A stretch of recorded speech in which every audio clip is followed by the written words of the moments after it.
നവകേരള സദസ്സിനായി Chengannur നഗരമൊരുങ്ങി. Chengannur Christian കോളേജിലേക്ക് ജനപ്രവാഹം തുടങ്ങി.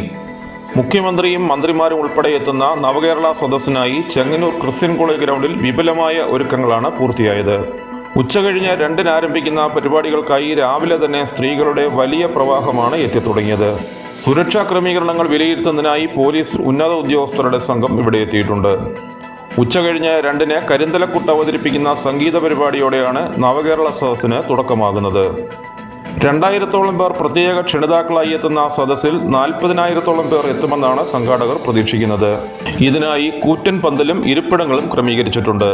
പങ്കെടുക്കുന്നവർക്കായി ലഘുഭക്ഷണവും ഒരുക്കിയിട്ടുണ്ട്.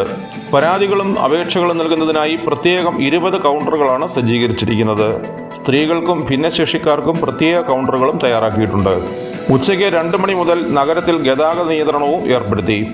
MC റോഡിൽ ആഞ്ഞിലിമൂട് ജംഗ്ഷൻ മുതൽ ഗവൺമെന്റ് ITI ജംഗ്ഷൻ വരെയുള്ള ഭാഗത്ത് റോഡിന്റെ ഇരുവശങ്ങളിലും വാഹനങ്ങളുടെ പാർക്കിംഗ് നിരോധിച്ചിട്ടുണ്ട്. വൈകിട്ട് 4:30-ഓടെ മുഖ്യമന്ത്രിയും മന്ത്രിമാരും എത്തിച്ചേരുമ്പോൾ ചെങ്ങന്നൂരിന്റെ ചരിത്രത്തിൽ ഇതുവരെ കണ്ടിട്ടില്ലാത്ത വൻ ജനാവലിയാണ് നവകേരള സദസ്സിലേക്ക് ഒഴുകിയെത്തുകയെന്ന് മന്ത്രി സജി ചെറിയാൻ പറഞ്ഞു. വാർത്ത ഓൺലൈൻ ന്യൂസ്, ചെങ്ങന്നൂർ.